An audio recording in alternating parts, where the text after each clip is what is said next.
Assalamualaikum warahmatullahi wabarakatuh. Waalaikumsalam warahmatullahi wabarakatuh. Selamat pagi Bu Indri. Selamat pagi Pak Amin. Ya, bagaimana kabarnya Bu? Alhamdulillah baik. Nah, sehat ya? Iya, Oke, keluarga juga sehat ya Bu? sehat. Oke, terima kasih Bu Indri. Sama-sama. Perkenalkan, saya Amin Musadik, CTP Angkatan 7 bersama rekan saya. Monggo Ibu perkenalkan. Saya Indriawati, mengajar kelas 4 di SD Negeri Kalisabut 3. Oke. Terima kasih Bu Indri sudah berkenan duduk bersama dengan saya dalam rangka mengikuti ataupun menyelesaikan salah satu tugas di CTP saya. Nah, bahwasanya pertemuan kita kali ini akan mengadakan semacam coaching, wawancara, supervisi akademik Bu Indri. Nah, perlu diketahui bahwa ada beberapa tahapan yang harus dilalui saat mengadakan coaching supervisi akademik. Ada pra observasi, kemudian observasi itu sendiri, dan pasca observasi. Nah, untuk kali ini saya akan mengadakan coaching pra observasi dulu Bu Indri ya. Dan pada tahapan ini tentunya ada tujuan. Ya, mungkin ada tujuan pembelajaran yang akan disampaikan Ibu. Iya. Nanti saat observasi, materi pelajaran yang akan saya ajarkan yaitu matematika. Iya, materinya pengolahan data, geometri. Tujuan pembelajarannya anak bisa menyajikan data dalam bentuk diagram batang dan diagram garis. Oke, diagram batang dan diagram garis. Oke.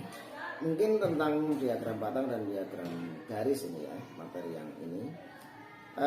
Sudahkah sampai saat ini yang sudah disiapkan Ibu? Apa saja?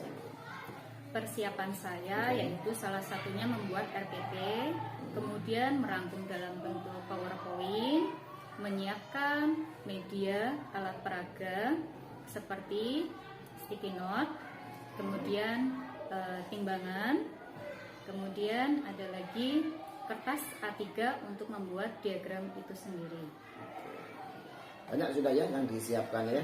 Luar biasa. Semoga nanti perjalanan observasi itu sendiri akan bisa berjalan dengan baik karena persiapannya ternyata sudah luar biasa. Sesuai dengan RPP yang sudah direncanakan. Oke. Dan dalam di RPP itu Bu, mungkin ada langkah-langkah yang sudah disiapkan. Mungkin bisa disampaikan langkah-langkahnya. Langkahnya seperti biasa terdiri dari pendahuluan, kemudian inti dan penutup.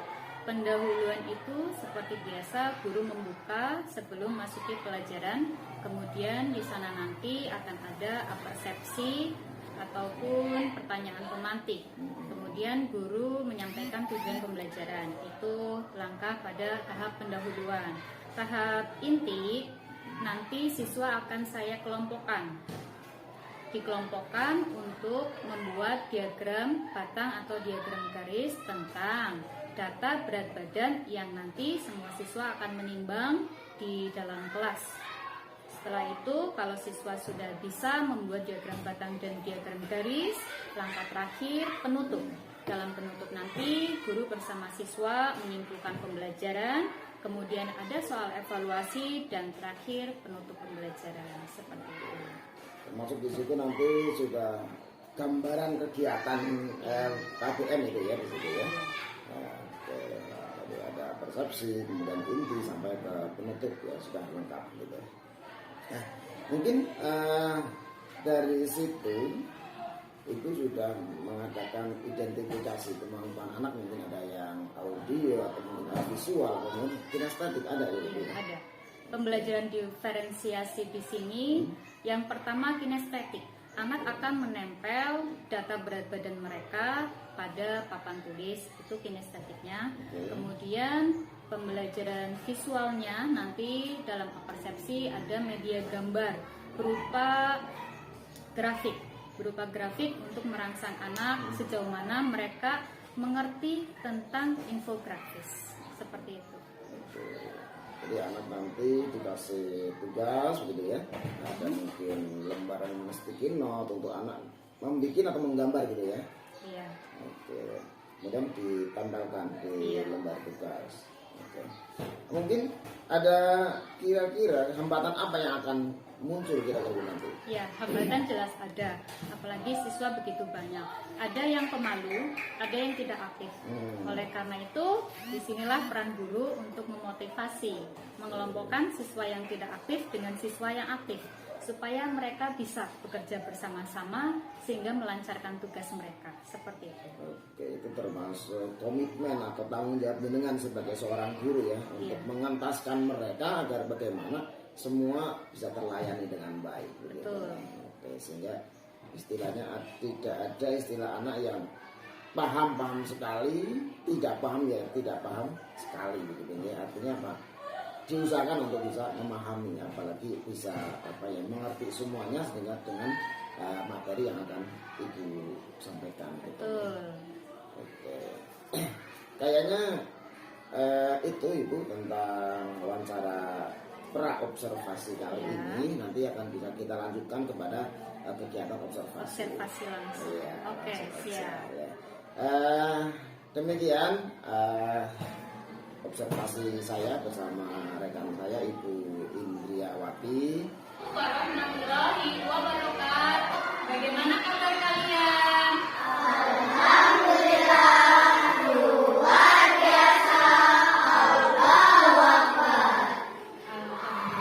sehat semua ya. Hari ini siapa yang tidak berangkat?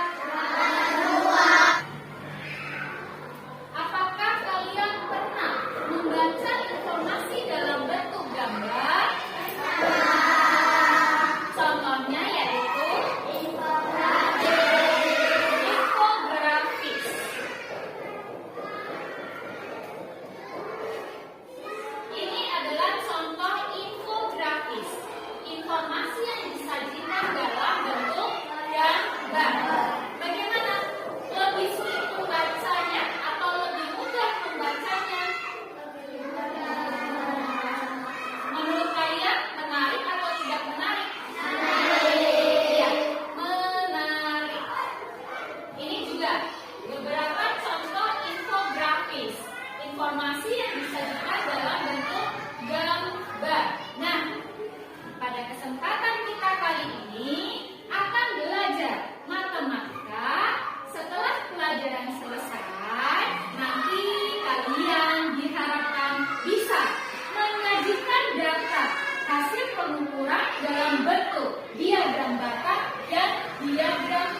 dua baris sana bisa menggunakan timbangan yang kedua secara bergantian.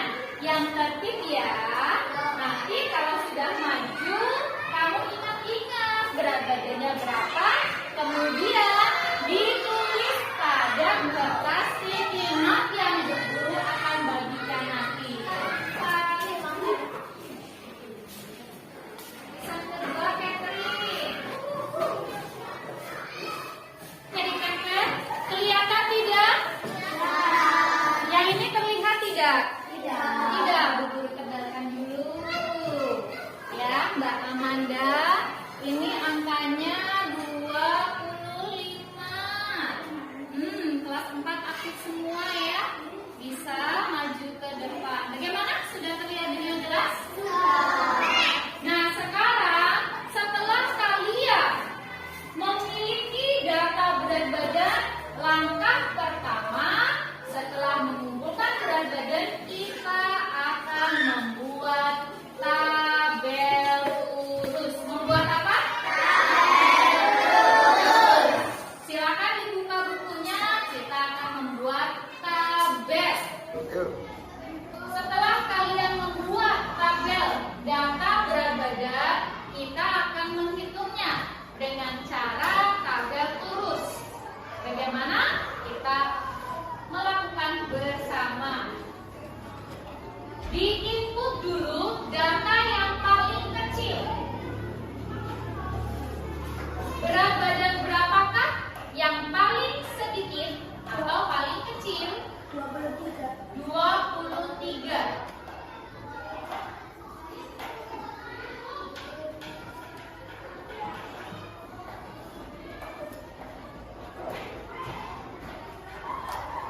Silakan maju ke depan, tolong hitungkan terus data 23. Eka Ria Agustina, silakan maju ke depan. Hati-hati teliti 7. Iya, pintar ya, berani maju. Terima kasih Adin. Kemudian yang ketiga, keempat, kelima, nanti coba kamu salin sendiri, hitung di situ, tapi secara berkelompok. Dan setelah membuat tabel urus, Bu Guru akan membagikan kertas A3 supaya disajikan dalam bentuk diagram batang. Tahap kali ini adalah sudah dibentuk kelompok? Sudah? Iya. Alat tulisnya sudah ada? Nah, ini tugas kelompok. Enggak, sekarang posisi sesuai kelompoknya. Si Cina kan. Selesai membuat diagram batangnya? Silakan. 25, bagus. Berat badan berapakah yang jumlah siswanya paling sedikit? 50, pintar. Tepuk tangan, kita beri aplaus yang meriah untuk kelompok kita. Silakan untuk kembali kita. Lanjut. Untuk kegiatan ketiga, yaitu kita akan membuat diagram garis berdasarkan data yang sudah Bu Guru buatkan, yaitu tentang perkembangan berat badan bayi. Kamu tahu bayi? Tahu. Setiap bulan itu pasti bertambah berat badannya.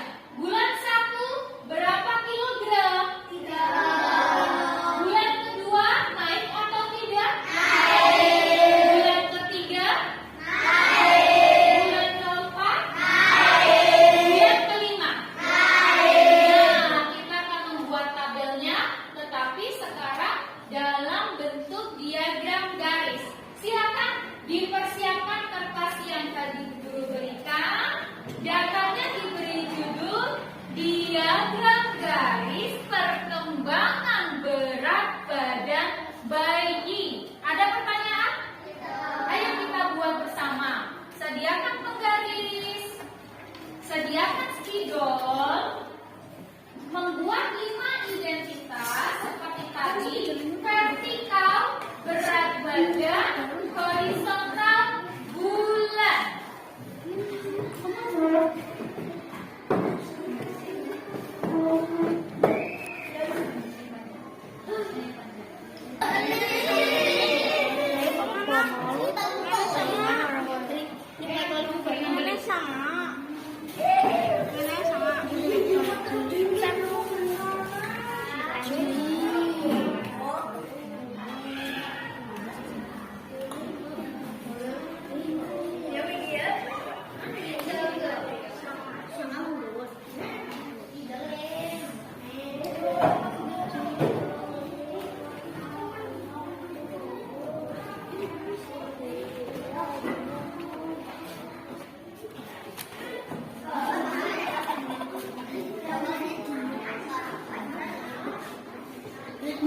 TK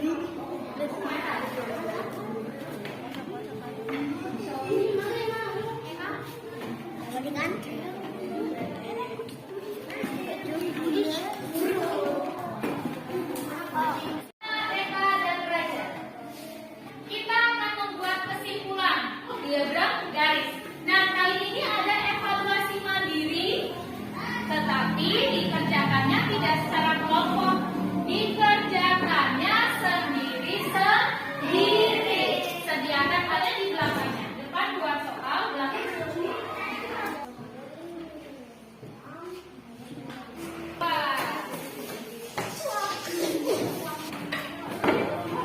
anak sekalian, tadi kalian sudah melakukan evaluasi mandiri. Evaluasi mandiri dari 17 siswa ternyata 100% benar semua. Hebat, tepuk tangan untuk kita semua.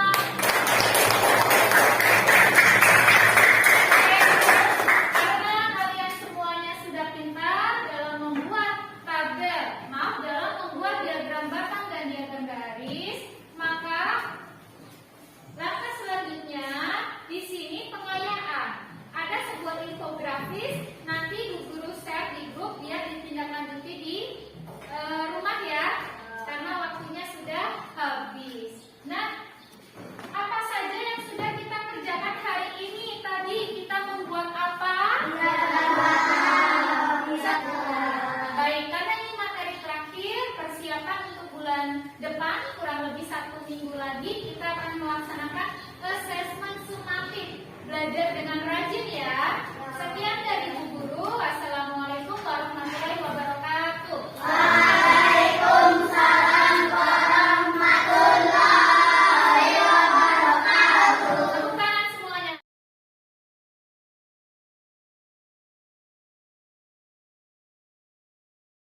Bismillahirrahmanirrahim. Assalamualaikum warahmatullahi wabarakatuh. Waalaikumsalam warahmatullahi wabarakatuh. Kita akan mengawali terkait dengan bagaimana perasaan panjenengan Bu setelah kemarin kita adakan wawancara baik pra observasi maupun observasi itu sendiri. Ya. Bagaimana? Perasaan saya di sini campur, ya. Campur, Jadi ya. nano-nano di sini ya. Ada perasaan khawatir karena mau diamati, mau dinilai. Kemudian ada lagi perasaan tantangan. Oh, di sini saya harus bisa membuat perencanaan, melaksanakannya, kemudian mengevaluasi. Kemudian ada lagi rasa gugup, ada rasa was-was, ada rasa grogi. Bahkan Bu, dari kemarin observasi ada hal-hal mungkin yang kurangnya atau mungkin yang merasa menurut dengan ada kelebihan Bu. Baik. Dari kekurangan itu, saya pertama kekurangan waktu. Jadi waktu untuk anak mengerjakan 2 soal di situ kurang. Padahal hanya 60 menit. 60 menit pendahuluan, isi penutup itu menurut saya kurang dengan satu tujuan pembelajaran itu. Karena memang materinya gitu ya. Iya, materinya memang. Muatan materi yang memang bukan materi yang mudah kayaknya gitu ya. Iya. Oke. Mungkin ada yang menurut Anda dengan kelebihannya ada enggak Bu? Kelebihannya di sini anak lebih antusias, lebih aktif. Seperti itu kelebihannya. Kemudian di situ saya juga menambahkan alat peraga, menambahkan media, jadi anak lebih tertarik mengikuti pembelajaran saya. Ya, oke, baik Bu.